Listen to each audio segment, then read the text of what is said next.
Hi കൂട്ടുകാരെ, ഞാൻ നിങ്ങളോട് പറഞ്ഞല്ലോ എൻ്റെ വാഴക്കൊല പഴുത്ത കാര്യം. അപ്പോൾ ആ പഴം ഞാൻ ഒറ്റയ്ക്ക് തിന്ന് തീർക്കേണ്ടി വരുമോ എന്ന് വിചാരിച്ചെന്ന് പറഞ്ഞല്ലോ. അപ്പം മക്കൾ വരുന്നുണ്ടെന്ന് പറഞ്ഞിട്ടേ അവരെന്നെ പറ്റിച്ചു കേട്ടോ മക്കളെ. ഇപ്പോൾ കണ്ടോ, ഞാൻ ആ പഴമൊക്കെ ഇരിഞ്ഞതാ ഇതേപോലെ പാത്രത്തിലാക്കി വെച്ചു.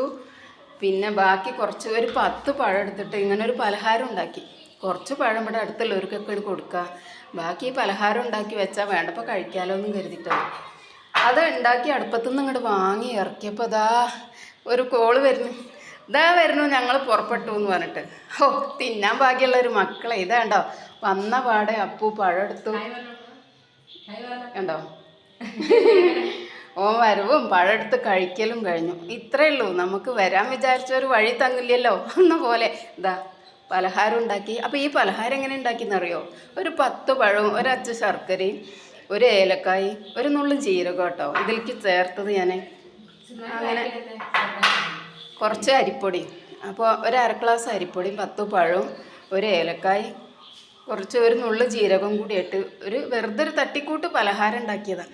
അപ്പോൾ ഇവർ വിരുന്നേരായി വന്നത് പലഹാരം കഴിക്കാനാട്ടോ. കണ്ടോ. അപ്പോൾ ഇതാണ് ഇന്നത്തെ പഴത്തിൻ്റെ വീഡിയോ.